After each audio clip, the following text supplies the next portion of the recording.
Okay, good evening, everybody, and welcome to our communications presentation for the divestment campaign. My name is Jamie Hannon. I'm the communications director here at 350.org. And for the next hour or so, we're going to run through some of the tips that I've learned over the years when it comes to doing effective press and media work and try and have a bit of a discussion about how we can all do effective media for the fossil fuel divestment campaign. Thank you to everybody who's joining us this evening. This is my first time actually doing one of these, so we will experiment as we go and do our best to make sure that we're doing the right thing.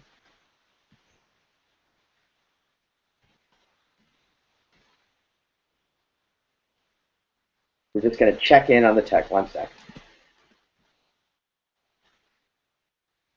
All right, I'm just checking with our people to make sure I'm actually broadcasting. It's new.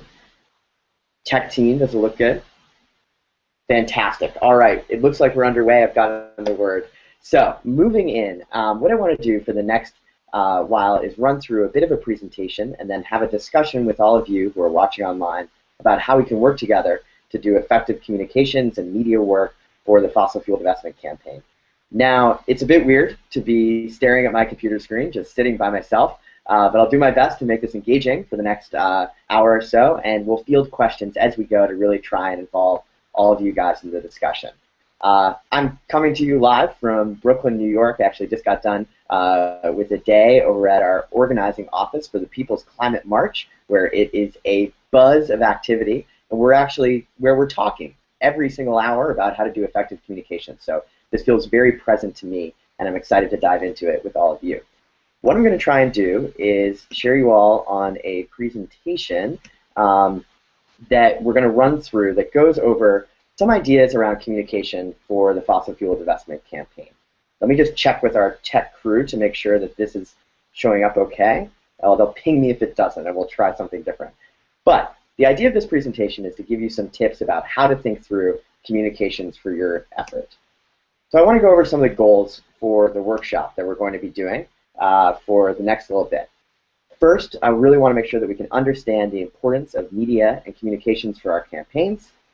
Second, build up our communications confidence. Third, develop some communication skills when it comes to planning, media relations, and more. Fourth, increase familiarity with divestment messaging and talking points. Fifth, learn about how to do an interview or pitch. And finally, help improve my work and 350.org's work around communications for this campaign. We have a lot to learn from all of you, and we're here to really support your efforts. So we want to hear what's working, what isn't, and what you could use from me and our comms team at 350, as well as our partner organizations, to help you all do effective messaging. Moving into the communications goals for divestment and why it's important and why I feel like media plays a really essential role in our campaigning and why I find it exciting to do communications work. First is that media can really help build momentum for a campaign. It's an effective way of pressuring decision makers. It can have a big impact on damaging the fossil fuel industry's brand, which is a big piece of this effort. It can impress our friends and family, which is nice for us so that we feel like we're making progress, but of course also really important for recruiting new people into the effort and creating a sense of momentum around the entire thing. It can build political pressure on climate change. Another big piece of the divestment campaign isn't just pressuring the fossil fuel industry, but pressuring our political leaders to take action, and communications can play a big role in that. If you walk into every senator and member of Congress's office in Washington, D.C. or around the country, they have copies of newspapers right there on a desk. We want to be in those papers pushing for fossil fuel divestment and calling for climate action. Media can also help really elevate and describe the movement that we're creating. And I think one of the most exciting things about the divestment effort thus far has been that it's a way for us to really tell the story of this campaign. And it also allows us to develop new relationships that are useful for our work on other efforts. Media relations is important, whether that's working on divestment or another effort or extending that to the rest of your work. So we hope that this campaign is a good venue for all of you to be developing some good media relations as we go. So what I want to do is walk through a bit of a communication scenario and talk through the different pieces that go into planning media for an effort and the way that I kind of tend to break it down, whether we're doing an individual action or planning our entire communications approach at 350. First up is planning your narrative, and we'll go through that a little bit. Next will be identifying spokespeople for the campaign. I think spokespeople is maybe an undervalued part of doing communications work, and I do want to focus in on how we do that well. Next up, we'll be talking about how we do media buildup, how we create a buzz and actually get the media engaged in what we're doing and covering us. Fourth will be media outreach, how you do pitch calls and press releases and all of that. And then fifth, we'll talk about handling media at events. And we'll break throughout so you don't just have to see this presentation, but hopefully can ask some questions if we can get the technology right and I can figure out how to do it on the computer. Moving right along. So, when we plan an action or a campaign, my motto, and I think part of what informs our work at 350, is that we want to campaign with some flair. And what I mean by that is that sometimes advocacy efforts and other grassroots or especially maybe environmental efforts can be a little bit boring. We send out a press release with lots of information, but it lacks some of the energy and excitement of a Hollywood film. I actually think when we're doing communications work, we need to think a little less sometimes like organizers or scientists and a little bit more like Hollywood producers. That doesn't mean that we lose the moral clarity and the importance of the points that we're making, but it means we add a little bit of flair to make it a bit more interesting. So things that I think about when I'm thinking or looking at a campaign and questions that I like to ask people who are beginning to think through their efforts is there dramatic tension? Do you have compelling characters in your story? Are you a compelling character who the media is going to want to talk to? Is there some sense of conflict? And again, it doesn't have to be, and it shouldn't be, of course, violent conflict, and not every campaign needs conflict. But often when there's a little bit of tension there and you're trying to get something done, the media does pay attention to that. Next, of course, is that there's newsworthy developments. To get the news, we have to make news, and we have to figure out ways to be interesting. You know, the media is not going to cover a boring story, and the fossil fuel divestment campaign is anything but the more that we can make it exciting and interesting, the better luck that we'll have when it comes to covering media. Next up is tapping into larger themes. And what I mean by that is that the media is always looking for ways to connect a specific story to a larger effort.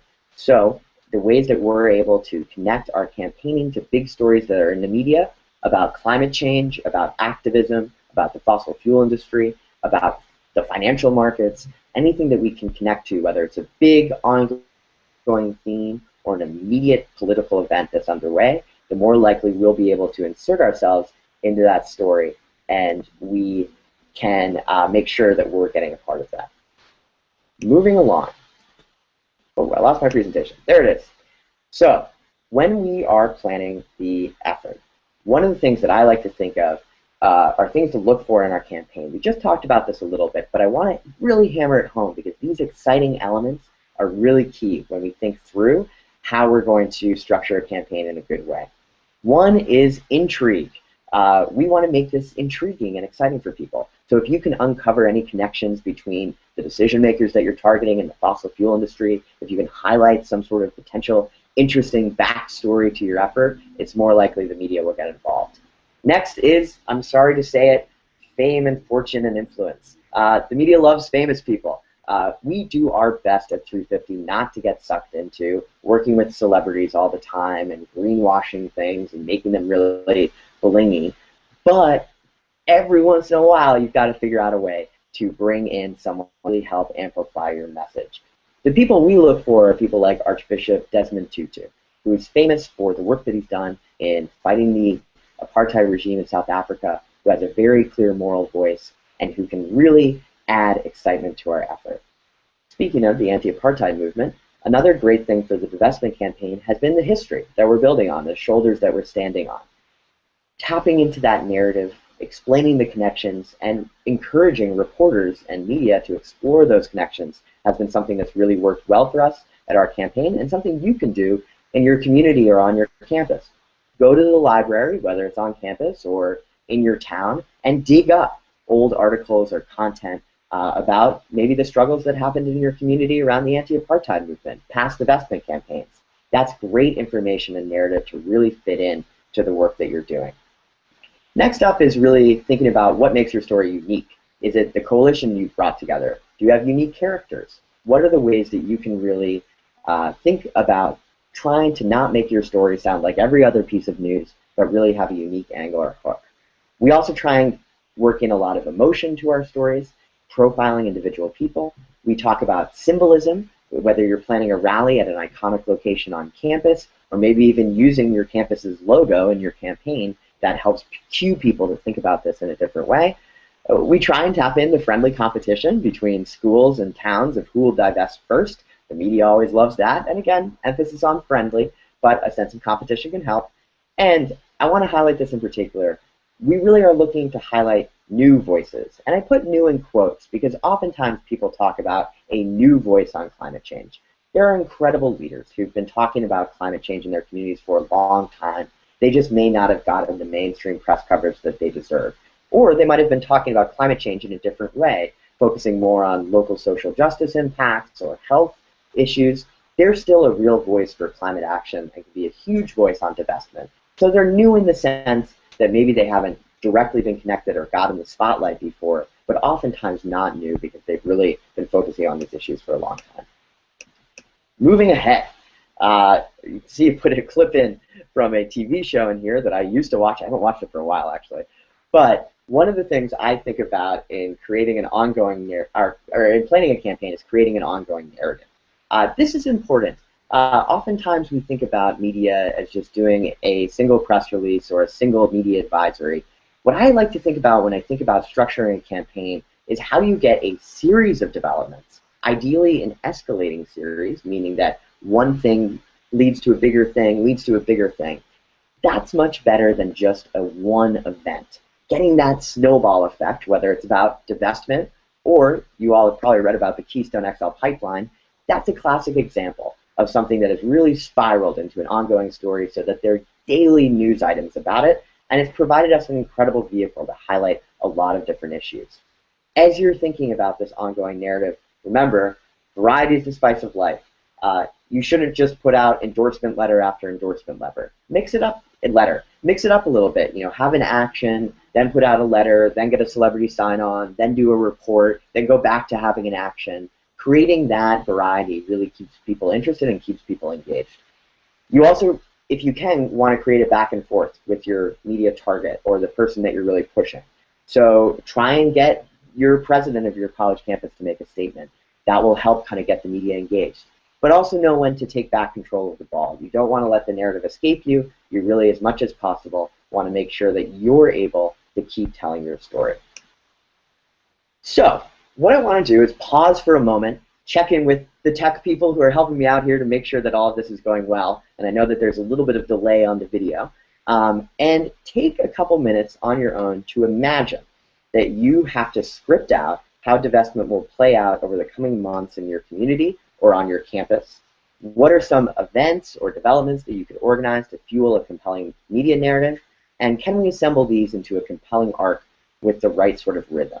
So literally, if you're just tuning in or watching this video later, do really take down a couple minutes to grab a piece of paper and jot down a few notes about how you feel like you could pull out this narrative. Again, think about characters, think about development, and think like a TV producer or a movie director as you're planning it out. I'm going to go silent for about 15, 20 seconds, and then I'll tune back in, and we'll see if we can take some questions now, or if we should just keep diving in with the presentation.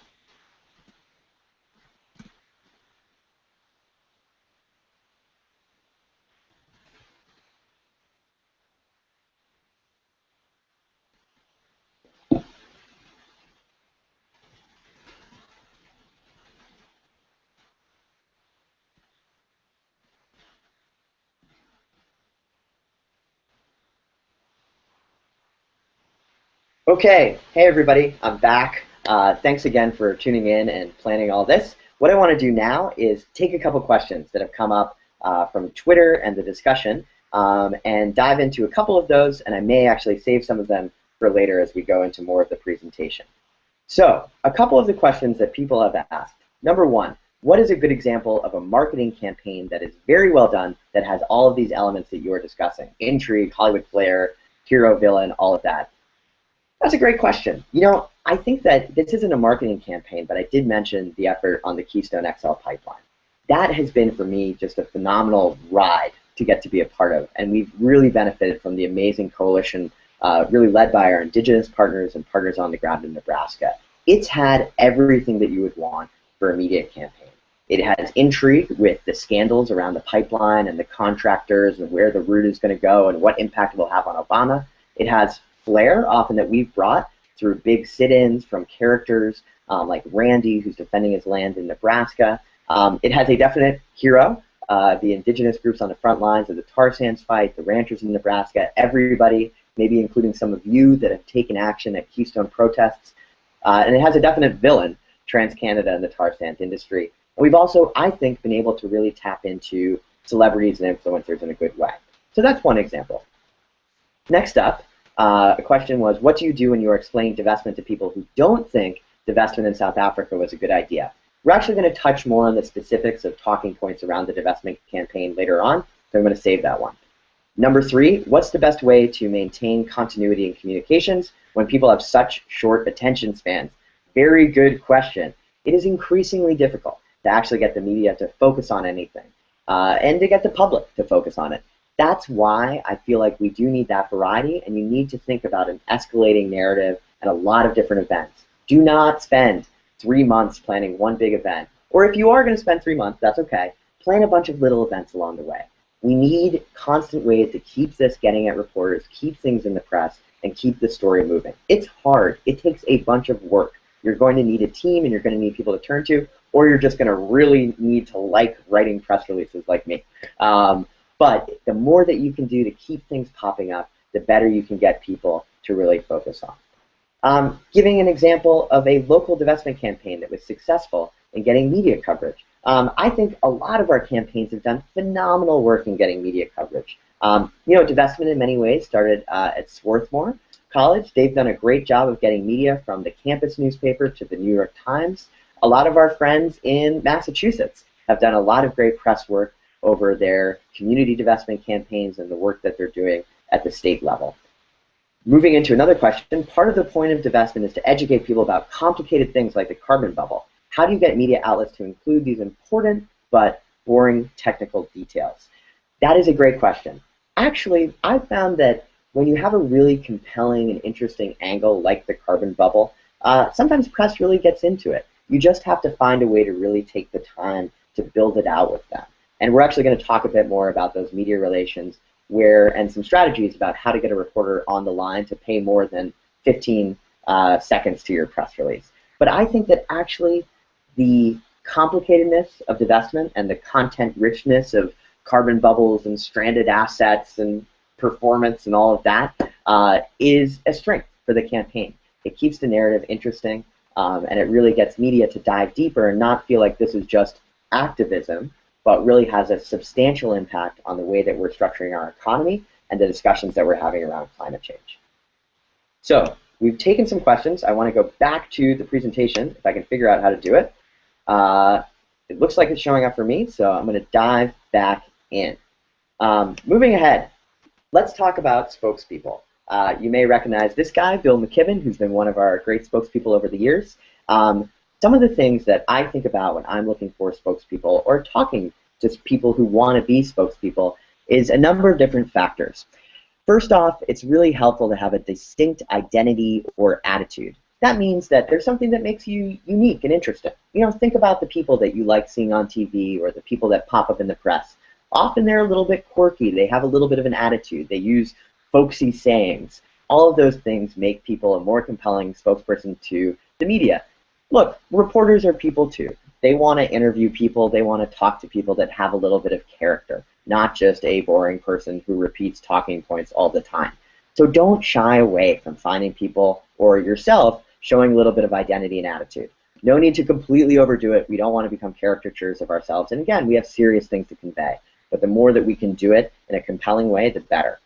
Which leads me into the second piece, having a compelling personal story. We often limit our spokespeople to quotes and don't really talk about what makes them interesting as individuals. I think we need to do more of that. Finding people in your community or on your campus who have a really compelling story makes them a much more appealing spokesperson. Next, someone that's comfortable with improvisation. This is a tough one, and it takes skill and it takes practice. Not everybody's going to be there right away. But finding someone who has a little bit of skill of turning a phrase or is a good talker, or even maybe they're on the improv troupe, that's useful. People need to be quick on their toes if they're going to be really good at this. Again, it comes with practice. Don't think that you're going to find the perfect person right off the bat. We'll talk more about how to practice those talking points and things, but someone that's comfortable is great. Next up, a team player. This is, I think, more of a piece, less maybe just for the media, but more for your campaign. It's easy to get distracted by who's getting in the spotlight. And we do really want to lift up new voices and get them there. But it really helps when your spokesperson who's getting quoted in the media doesn't seem like an egomaniac to everybody that they're working with. If they do, people aren't going to like seeing their name in the media. But if someone really is a team player, if they're humble, if they really know how to share the spotlight and lift other people up with them, and if they're humble and stepping back and saying, I'm not going to do this interview, I want someone else to do it, that really helps. We don't want egomaniacs. They can be useful in other sectors, but for spokespeople, it doesn't work out well. Next up is an energetic personality. This is exhausting. It is a pain to talk to reporters all the time about the same things and answer their questions, and it can be tough. It can be really tough to be, on TV and things. So you want someone that is energetic and can convey your points with energy and just isn't a bore. No one wants to listen to someone who's dull. And finally, someone who's confident but human. You don't want someone that's so slick and so scripted that no one relates to them, but you do want someone who knows how to handle a reporter, who knows how to answer questions well, and who's confident and conveys a level of urgency and excitement about the campaign. Let's start moving into how we do media now that we've covered some of the impacts, or the ways that you prep. First of all, media buildup. Media outreach does not start with your media advisory. What do I mean by this? Don't just send out an advisory randomly to the New York Times. You need to find ways to strategically build up your narrative and build your contacts so that you can have a big impact. And that doesn't matter if you're working in your small town or working in New York City. It's the same thing. So start small and build your way up. Find outlets where you can get something placed. Get up a blog post. Find ways to really begin to get the narrative going and maybe lower your expectations a little bit for the type of coverage you're going to get right away. Those early pieces, the ability to get a story moving in the press, really, really helps when it comes to getting the bigger stories later. Part of that can be social media and writing your own story. Writing blogs, getting stuff published on content platforms is a really great way to build a buzz. Tweet about it. You can also organize lead-up events that help get little stories out there. And finally, start building relationships. We're going to talk more about media outreach, but building those relationships, making friends with reporters, finding your spokespeople, building these things up through small events prepares you so that when it's time to do your big rally on divestment, or you're in the thick of it, back and forth with your administration or with your target around it, you have everything you need to be effective in the press. Let's take a little interlude and talk about blogging really quick. Mostly this is I'm sad to say, old media presentation, but we do new media too, and I do love it. So let's talk about blogging. Sometimes when people hear the word blog, they expect that you need to write a 2,000-word essay about your divestment campaign. Not true. Blogs can be short, they can be compelling, and they can be convivial. They can be really friendly, quick updates about your effort. Of course, you do want to spell and grammar check and make sure that you're getting out the right information. But don't hesitate from blogging or providing quick updates because you feel like you can't write an entirely huge, well-crafted piece. That's okay. Getting up quick updates, exciting little tidbits, profiles of people working on your campaign, anything like that helps build a buzz. And again, you can do it on any platform. Getting something published on Huffington Post is great, but getting something published on your organization's blog or just on a free blogging listserv, or not listserv, website, is fantastic too. That is good content, and it's good to practice and work on your talking points that way. All right, the exciting piece of it, media outreach. So let's talk about how we actually get media now that we know how to prep it and how to build a narrative. First up is developing a press list. I tend to use spreadsheets or even just a big Google Doc where I paste in a bunch of reporters' emails to develop a press list. What I try and do is really, really target it. Your press list should not be 8,000 names or even probably 100. Having a small press list, but they are exactly the reporters who you want to write about your issue, is really, really key. It shows that you're serious, it shows that you've looked into who's covering your issue, and it shows that you're developing a relationship with them, which I will continue to underline because it is the most important thing. You should know your reporters and they should know you. Okay, so once we have our press list and we've tracked down their contact info, I forgot to talk about that. Contact info. Tracking down info can be a bit tough. The best way is often to get in touch with someone who has a media contact database, myself and 350 included. We can help kind of look up contacts for you if you really need it, but you can find a lot of it yourself by going on to media newspaper websites, calling up the main line and asking for a reporter's info. Just say, hello, I'd like to reach Dan Savage, and often they'll connect you, and there you go. You'll get their information. Oftentimes, also, quick pro tip, people's email addresses are pretty easy to figure out. So, first initial, last name, last name, try out a few, see what works, and you can often track down a reporter's email that way. And of course, remember Twitter. Twitter's a great way to ping reporters, get in touch with them, send them little messages, keep them up to date. I use it a ton for media outreach. Okay, so let's say you've got in your press list, you have their info. How do you actually reach out to them about an event that you're doing?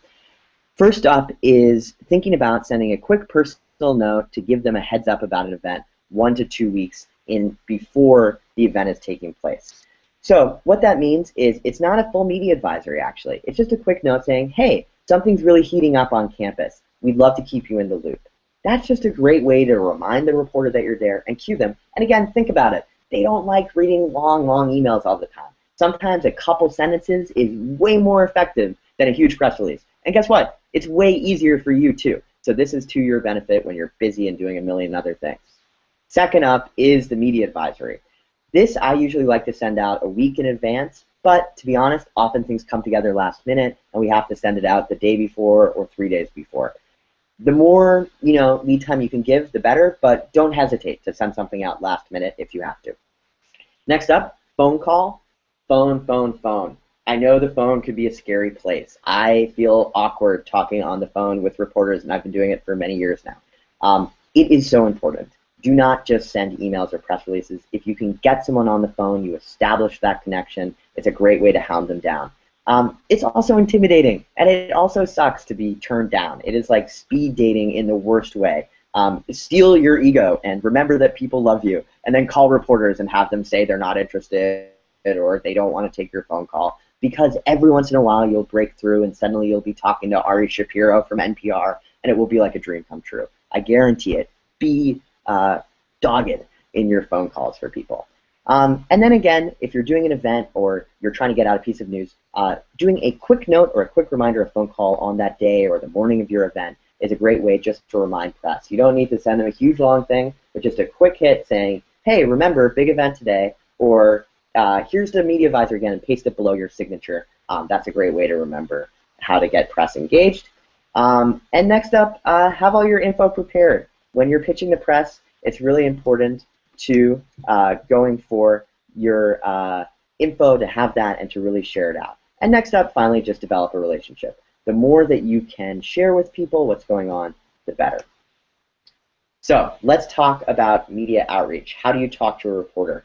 Reporters are just really busy people looking for good stories. So some quick tips are: 1, be prepared; 2, be clear; 3, be brief; 4, that was be clear and brief for number 2; 3, be confident; and 4, flatter people. Again, talking to a reporter is often like talking to anybody else who you're trying to get involved to do something.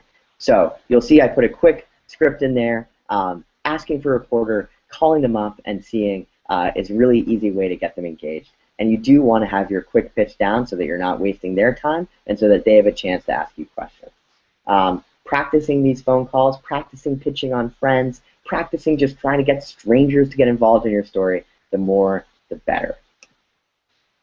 Moving on, if you've gotten reporters to come to your event, how do you actually handle them? What do you do with them? What do you do when the media starts flocking in? Assigning someone to handle press and having someone be point on the scene is really important. So, knowing someone who's going to be there to liaise with them, having someone that ideally has a clipboard who's checking people in if you can, or getting their contact information is really great. Know which reporters you're looking for. You want that person to be prepared with who they think is coming, who you've gotten confirmations from. Next up, bring a printed press release, or if you don't have a printer, I know I often have trouble finding a printer, be ready to forward the press release from your phone. So preload it as an email and then be ready to send that on to reporters. That's also a great way to get their email address, because if you have to send them the press release, then you'll have their contact info. Again, a sneaky little tip of getting people's contact. Connect press with spokespeople judiciously. What I mean by this is, it can be exhausting and hard for spokespeople to handle a lot of press at once if you have a lot of them there. So do make sure that you're leaving people time to actually do interviews.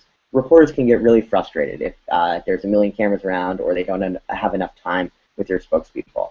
Again, if you're handling press, chat with them about the campaign. Be friendly. What you're trying to do is get them on side. You want them to identify more with you than with Exxon. It's not hard. Exxon's jerks. The fossil fuel industry people are really slick and annoying. You people are real. All of us are real people. So it should be easy, but reporters they can be prickly, and you want to, as much as possible, get them to identify with you. Again, you don't need to be best friends, but having a good, cordial relationship will help you as you're doing media, and will often help get them to write a better story. Make sure to get their info. Again, ask for a card, ask for their contact info. It can feel awkward, but it's really important. There's nothing more frustrating than having a reporter come and then not being able to reach out to them to tell your ongoing story or to do that follow-up. And finally, send them a thank you or follow-up info as you go. It's a great way to get reporters to really think of you as a real person, and everybody likes being thanked. So send them a note and thank them for coming, or thank someone for writing a story about what you're doing. I want to take a minute to do an interlude and talk a little bit about campus and local media. I'm not going to go in depth and go through all of these points here, but just to say, campus papers and your local newspaper are really important. Sometimes it doesn't feel as exciting as getting like something on TV, but it's often something that people read. People tend to read their local papers, especially in a community or on a university campus. So do really reach out to people, engage with them, and encourage a debate on the editorial page. Do what you can to really get them involved. Stirring up energy at the local level can be really, really exciting. Finally, what can we help you out with? What can we do when it comes to media outreach? Here's what helps me or helps people on our team help you. Having a clear point person to connect with, so that's probably you if you're on this webinar. Giving us some lead time when possible about events coming up. It's hard to do big media outreach for something that's happening the next day. There's a lot going on, especially right now in the build-up to this big climate march, but that will remain true. We always seem to be busy, so more lead time is always great. Next up, sending a written press release or advisory is really great. There's some templates available online. If you just Google it generally, there should be some on the website too, but if not, we'll get some up. Those are really helpful to getting to help us. If you can send that along, it's already prepared. It's easy then for us to forward it on to reporters we might know. Knowing press targets that you want to reach out to is helpful as well. Just saying, I want to get this out to the media isn't as helpful as saying, hey, I identified 5 reporters who I think would really cover this issue. They've covered previous environmental campaigns. Can you help get contact info for them? That is great. That shows that you've really put some thought into it and makes our life a lot easier. And again, having a compelling story and great spokespeople. It's fun to pitch great, exciting events. Not everything has to be super flashy or exciting, but it's less exciting to pitch something really boring. So if things are interesting, the better. And I know none of the campaigns on the ground are boring, of course not. But the more exciting, the better. What can we give? What can we help out with? Always happy to coach people on interviews. Again, a lot of our organizers, who many of you probably know, are absolutely amazing, and a lot of you are really amazing. I've seen some great interviews from everybody across the country on this. So, providing some coaching, we can put you in touch with people. Edits or advice on media advisories and press outreach, happy to do that and can do it. Again, within reason, please bear with us as we're busy. Contacts can help share press contacts and look up contact information. We can help with press outreach around big events and help connect you with others to fill out your story. What I mean by that is oftentimes there's great examples of people who've done effective press or had experience pitching a similar story that you're probably looking at, maybe just at a different campus or different state. So that's a great way to get people engaged. So want to take an intermission, go back to the video for a second and see what other questions we have coming in. It looks like we're back. Hello again, everybody. Sorry to be hiding behind a PowerPoint. As someone that does media, I should be more comfortable staring at you on the camera, but it is a bit weird sitting here by myself, and hopefully the content is interesting. Let me check in with our web crew about some of the questions that have been coming in. Let me take a sip of water, too. So, Who do you think is the hardest demographic to reach in communications? It's a good question. If you mean reaching out to reporters or press, oftentimes TV, I think, is the hardest to figure out exactly how you get into them. Newspapers, it's pretty clear. You can reach out to a reporter and sometimes an editor, but often the reporters are really responsive and want to engage. TV is difficult. There's like producers and senior producers, and then the actual reporter, and then the host, and then the people that go out in the field. It can be difficult to figure out who exactly is the best person to reach out to.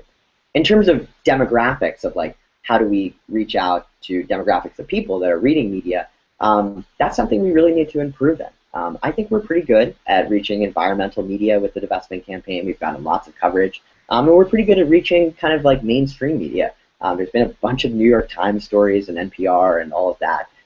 But we could do a better job of getting into other media sources that people read, blogs that have huge followings, social media channels where people cover a lot. Everything from Vice News to a community newspaper that's in Spanish. We could do a much better job of doing that and broadening the divestment campaign. I think a lot of that will be finding compelling stories from those communities as well. So if you have ideas about breaking out of the usual silos or breaking away from just the environmental reporters, that's great. It's a good challenge, and it's a great way to reach more people in the campaign. What is the ultimate goal in reaching out to people, do you think? I don't know. I guess the ultimate goal, in my mind, is often just getting media coverage. But no, of course there's much more than that. I think the ultimate goal is what I touched on a little bit earlier, that media is a way, it's a tool, it's a strategy. It's not the be-all, end-all, or even the end goal. Media is a way to boost excitement about the campaign, to put pressure on targets, to move really interesting ideas in the public discourse. And you should think about how you're trying to use the media. Are you trying to get an article that's going to pressure a decision maker, or are you trying to get something that's going to recruit people for your campaign? That might inform the way that you make your pitch, the outlet that you're looking at, and the way you talk about it. Are there any great bloggers or great writers that I should follow? That's a good question. There's tons of people actually that I think are really great. Let me just list a couple. Grist, if people aren't familiar, is a great news outlet. They do lots of funny coverage. Climate Progress is another good place where I tend to look to for news. If you set a fossil fuel divestment Google News alert for yourself, that's a great way to get a feed of who's covering this issue and what people are working on. I think The Guardian has one of the best environment pages on the web these days, and they do really good press coverage. And again, on Twitter, there's some good lists of environmental reporters who you can search for and follow, and that's a good way to track people. So that's what I tend to do. I get a lot of my news from Twitter, I'll admit. It's kind of the aggregator that I use, and it's a good way to get stories. Huffington Post, Green, they do a lot of good stuff. There's stuff out there. Question, how did you start in communications? What is the most rewarding part of your work? That's so personal. I started, I have no background in this. You guys are getting advice from not a complete pro, but an amateur. I joined 350 right out of college. I was one of the co-founders, and just happened to be the person that liked writing and maybe the person that talked the most, I'm afraid. So people put me on doing communications work. I love it, though. I find it completely rewarding. I absolutely adore seeing stories about this campaign, and especially voices that haven't been in the press before, seeing people on TV, seeing us on the front page of the New York Times. It just makes me glow. And I like the thrill of it. I think that people underestimate how exciting it can be to get that media coverage, but also underestimate the creativity that I think goes into it. I think a lot of PR flacks, no offense to everybody, but can be sort of boring. I mean, they just send out usual press releases, and it's kind of standard. I love this work because I think we try and make it creative, and I encourage you to find that creative flair. If you ever wanted to be a writer, or you wanted to work for National Geographic but never got the job, this is a fun way to test out some of those skills and practice your writing in a good way. So a few more. We want the audience to trust us, so how important is neutrality? We're going to talk about trust and how you work with your audience in a sec. And in my opinion, this is another question, in my opinion, what will be the next innovation or frontier in communications and media? That's fascinating. Good question. I mean, I think that there's a lot of cool journalism that's going on right now where journalists are breaking out of traditional news silos and starting their own news sites. This is a little different than the blogging that used to happen, where people were really under-resourced and just typical image working in your pajamas or whatever like that. There's some really innovative new news sources out there that are doing specific work on key topics. Getting them engaged is a great way to go. I'd love to see more video and creative ways to use video as well as radio and podcasts. I think we obsess over the written word. It would be nice to break free. So it's 9:11 here on the East Coast. We've got about 20 more minutes to go. So I want to dive back in a bit on presentation. I'll be back soon with my face at least, and then we'll wrap up for a final big open discussion as well. So just a few more minutes of going through some final tips, and then we'll go back to the big piece of it and take some more questions. Let me see if I can get this thing set up again.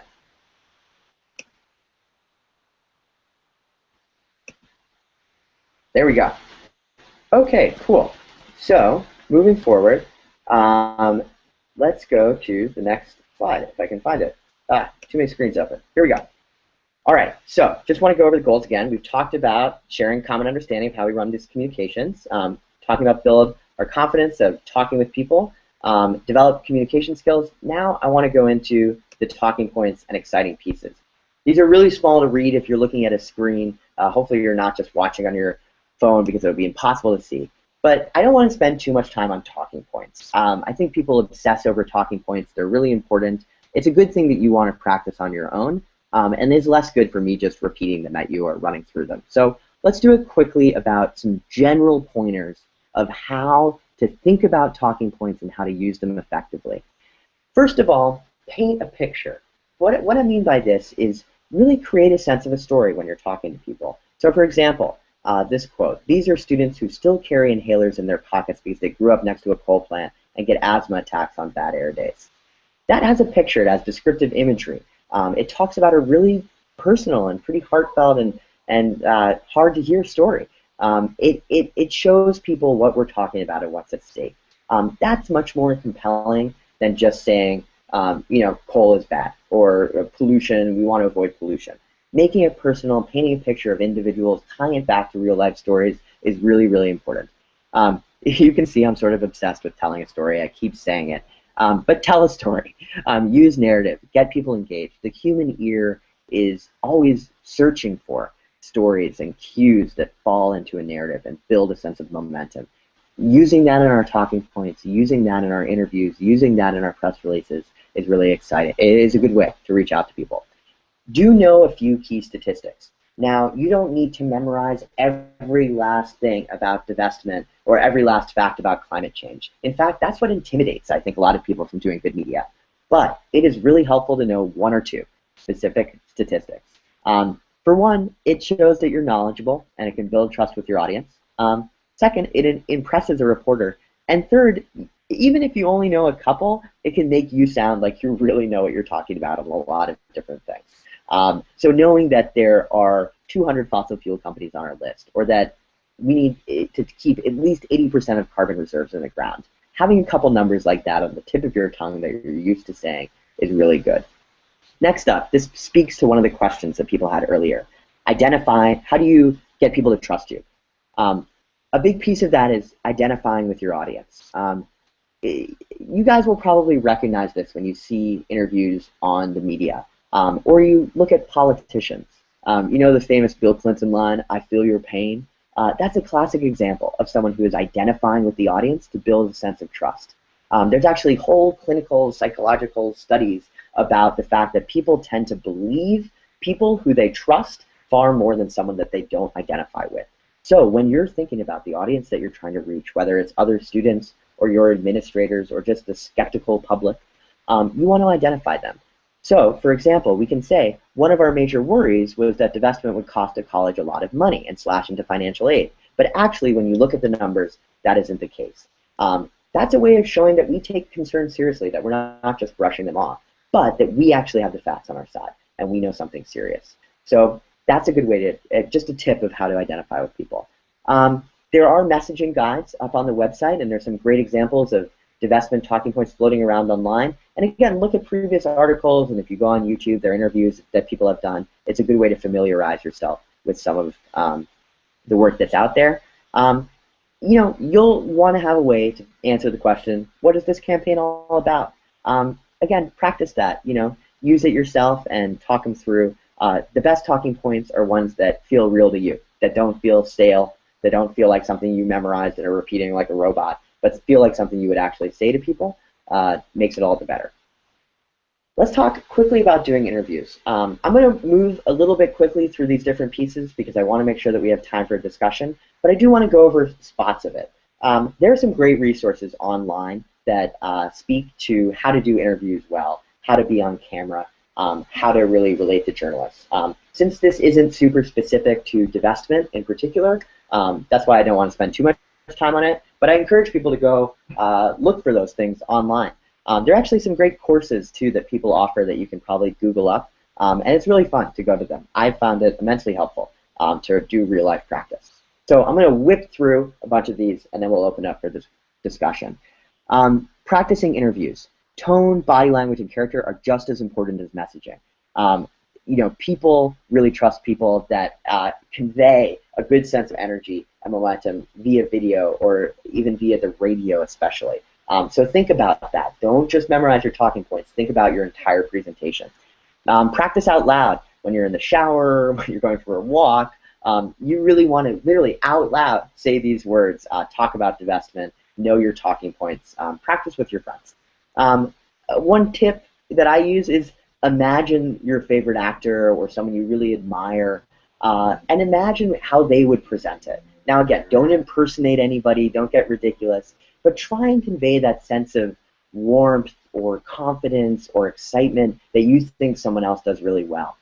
There are people that are really good at being on the radio. Listen to them. Try and figure out why is it that their voice comes across so clearly and that you want to believe what they're saying.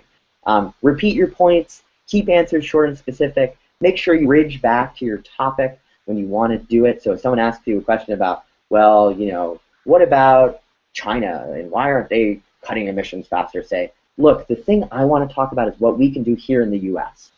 We can divest from fossil fuels. See, that's a quick way to bring it back to what you want to talk about. That's kind of what we call it bridging, and it's a good way to make sure that you're on your points. And again, hit your talking points early, ideally in the first question. So don't wait to save your favorite line to the very end, because often you get cut off, and you don't end up saying what you really want to say. Try and get it out as quickly as possible. Just some quick tips for print. Remember, everything is on the record, so don't go, you know, do a good interview and then blab a bunch to a reporter about something else. They can take whatever they want. So you really want to stick to your talking points when you can.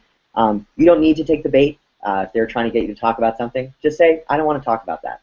That's fine. It's weird to do in a conversation. It's not weird to do in an interview. You are under no obligation to answer everything that they say. Again, repeat your talking points. Emphasize your points by saying things like, look, here's the really important point. That helps reporters to say, like, okay, I should actually quote them on this and write down what they're saying. And again, feel free to connect reporters to other people to talk about things that you don't know about, maybe like the financial arguments. I am often sending reporters to other people because I just don't feel confident talking about what they want to know about. The radio. I love the radio. I think that we don't do enough on radio. I'm always trying to get more radio, and I encourage you, reach out to your local radio. Radio feels so personal. It's like actually in people's heads. These days, people actually often listen to it with earphones, so it's a really intimate way to get a message across, and I think it's a really underused and important medium. When you are on the radio, I'm trying to do it now, you know, speak slowly and clearly. Be friendly, show personality. It's okay to laugh every once in a while. Again, not about serious topics, but if something's funny, show some personality. People don't want to listen to a really stale person. If you can get into a studio, the way that microphones work and audio quality and cell phones, you sound so much better when you're in a studio than if you're calling in via your cell phone. So if that is an option to do an interview, get into a studio. Get some rhythm. Use a short answer every now and then. Pause, show energy. Again, listen to the radio. You'll hear people doing this. You'll hear the way that people who are really good at doing radio know how to kind of command time and move things around. Listen to President Obama. He's like a pro. Listen to Oprah. She's my favorite. Those are great ways to really practice doing it. And again, on the radio, you can keep your talking points printed out literally right in front of you, and it's a great way to have some statistics at hand too, which maybe you wouldn't be able to memorize, but when they're written, you're on the radio, you can say whatever you want. We're almost done. TV, just a couple quick tips on TV. Dress to impress. you know, look, you don't always have to dress up and wear a suit or a fancy dress or whatever on TV, but it actually does help, especially if you're going on a big news source.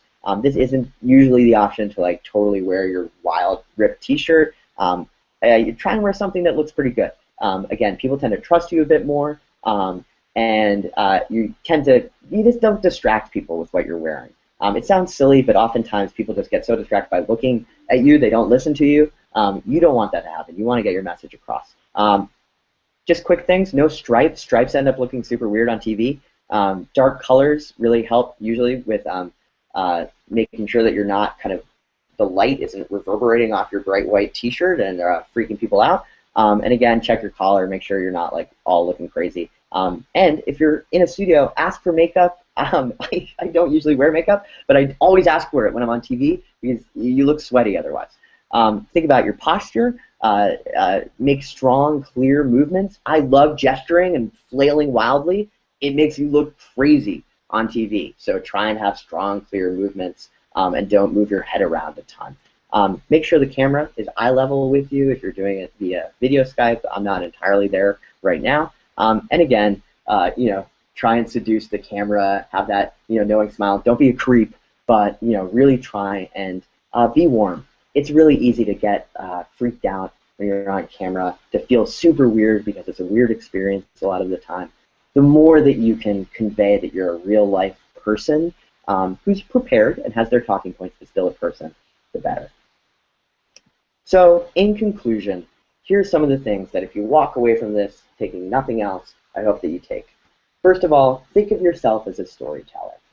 Stories are such an important piece of how we do activism and how we do media. Really focus on your narrative, really focus on telling a compelling story, and think about your campaign in that sort of way. How can you turn it into the type of story that you want to follow, that you would want to write about? Show personality and emotion. We often get intimidated from doing that, and we go back to really boring press releases and statistics and things like that. That's not what really engages people, I think. They want to hear the stories of your campaign. They want to identify with your characters. They want to feel the emotion of their very real-life struggles that people are having on the front lines of this crisis. We need to get more of those stories into the media and get the media to cover them. Practice, practice, practice your talking points and pitch. You know, I can't emphasize it enough. Talk about what your campaign.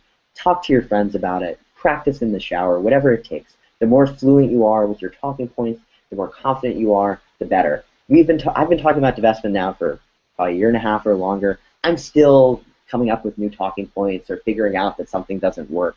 But the fact that I talk about it a lot helps out in thinking through the better ways to communicate it.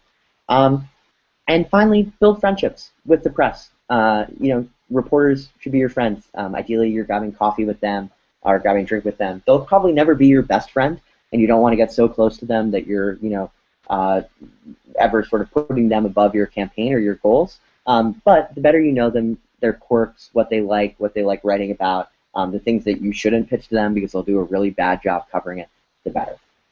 So that is it with our presentation. I'm going to go back to the video if I can figure out how to do it. Here we are. Hello again, everyone. And let's see if we've got some questions. Let me see. I'm just scrolling through to take a second. Who is the most interesting person you have interviewed, and how did you connect with them? Good question. You know, I'm here in New York right now. I'm living in Brooklyn and working a lot on the People's Climate March. And if people haven't gotten engaged with that, I highly encourage you to. It's going to be absolutely amazing. Taking place September 21st here in New York. It will be a historic event. There are amazing characters who are involved. It's really being led by community groups on the ground, and it's been awesome to work with people, especially I found from the labor movement, from New York Nurses Association, from the transit workers. They're amazing characters and amazing stories. Let's think about another question. Just looking through some of the list here. Here's a question. Part of the point of divestment is to educate people about complicated things like the carbon bubble. Oh, wait, we talked about this. Sorry, I'm looking at an old one. We talked about kind of talking through the boring pieces of divestment, you know, all the financial stuff that people did on the past one. And finally, you know, again, how do we do some of the direct press contacts and outreach. Building that press list is really key, as I was saying. Looking for resources online. We have some samples up in the various guides that are out there. You can find a lot of other good examples to turn to. Again, there's a lot of innovation, I think, going on in the media field right now. People are finding new ways to reach out, new ways to tell their stories, and new mediums to do it in. So I encourage you to be creative. I have a lot to learn from all of you. As I said, I'm not a professional. I never went to school for this. I've only cut my teeth doing it at 350 and making it up a lot as I go along. So do not be intimidated by doing press work. It's a great way to practice. It's a great way to sharpen your campaign. And it's a really inspiring way to, I think, get across the stories that we need to be telling. Let me just close by saying this campaign has been so phenomenal thanks to the work that all of you have been doing on the ground. It really has been led from the bottom up. The stories that have emerged from individual campuses, the heroism that students have shown, the work that people are doing in the communities to lift up this movement and run hard and make a serious political impact and wade through the difficult pieces of moving local legislation and resolutions. The work that's happening in the faith community and the powerful moral call that people are making there has been absolutely so inspiring. So just bravo to all of you. It's been an absolute pleasure to play some small role in getting these stories out there, and I cannot wait to see all that we accomplish going forward from here on out. So with that, I hope this was helpful. Thank you so much for tuning in or watching it if you're doing that later. And let's go get them. Let's go make some headlines, and let's keep telling the story of this amazing movement. Thank you all so much, and with that, good night and good luck. Bye.